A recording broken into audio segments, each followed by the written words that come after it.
Good morning, Mr. Mike, here with you for the Mechanicsburg Learning Center's Dino a Day on a dreary Sunday in central Pennsylvania. I'm coming to you live from Mechanicsburg.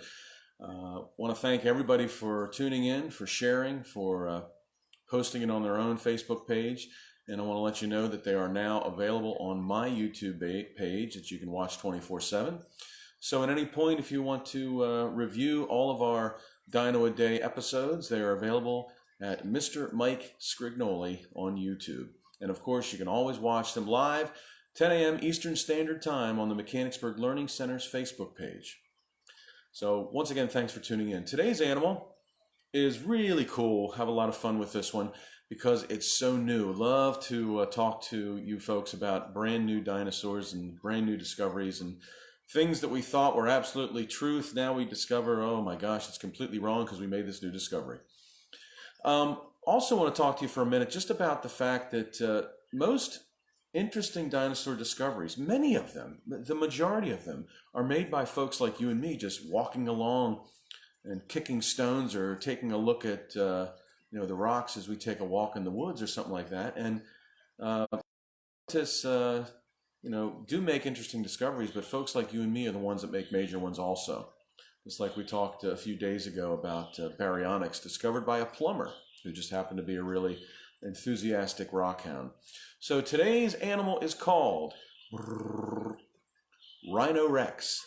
Rhino Rex. Now, if you want to get all Greek and Latin on me, you can research the name, but I will tell you what the name means. Rhino means nose. Rex means, as just like in Tyrannosaurus Rex, Rex means king. So, ladies and gentlemen, I give you the dinosaur named King Nose, or Nose King. It was discovered in 1992 in Utah, and it was named in 2014 in a very, very interesting way. Two gentlemen, one Terry Gates from North Carolina State University, came to visit a colleague of his, Rodney Sheets, at Brigham Young University out in Utah, and Terry decides he's going to look through the collections of his buddy Rodney's, and they were pulling out drawers and boxes and looking at some of the things that had been discovered in the last few years, and he was looking at one particular animal that hadn't gotten a name. And the thing that made this very interesting was they discovered skin impressions in the rocks near this animal. So not only do they have a couple of bones from the thing, but the skin looked like when it was alive. Very exciting to a scientist. It's something that you don't see very often. So the folks out of Brigham Young, they concentrated on that, and that's what took up most of their time, was studying what this skin looked like. So Terry Gates takes a look and says, let's see the rest of the bones you have. He starts going through the bones and looks at something and says, now that's odd. That kind of looks like a piece of skull bone, which skull bone is very rare in some of these animals. Sure enough, he called Rodney over, and they started going through the box together, and they eventually pieced together almost an entire skull of this animal, which they named eventually Rhino Rex. Why did they name it Rhino Rex? Well, this thing had a very large schnoz, proboscis, nose, huge, bigger than anything they'd seen. The animal itself was about 30 feet long. It was a hadrosaurus. It was a hadrosaur. Hadrosaurus is a specific kind of hadrosaur. So this is a hadrosaur. It is a duckbill. If you see its mouth, it is flat. And this particular one is called Lambeosaurus. Okay, Lambeosaurus looks similar to Corythosaurus. They both had this interesting crest. So if you can imagine this animal without the crest, sort of more like a flathead, like the iguanodon, also herbivorous, okay?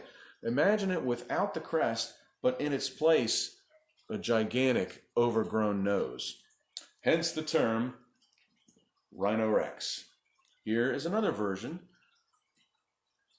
This is Parasaurolophus, or Parasaurolophus, as some folks like to call it. Imagine this thing without its crest, but a really, really large protruding nose. Since it's a rather new model, we don't even have a plastic model of it, since it's a new species. Interestingly, though, when this discovery was made, they felt that it was a Griposaurus, okay? And in fact, it is very similar to Gripposaurus, but Gripposaurus has lived maybe 200 miles away.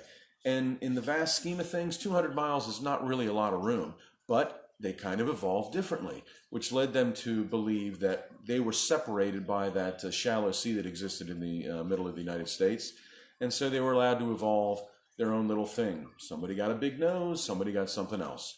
But they were very similar to Gripposaurus. So it is a hadrosaurus, about 30 feet long, and is related to Gripposaurus. And of course, the folks that named it, Rodney Sheets and Terry Gates.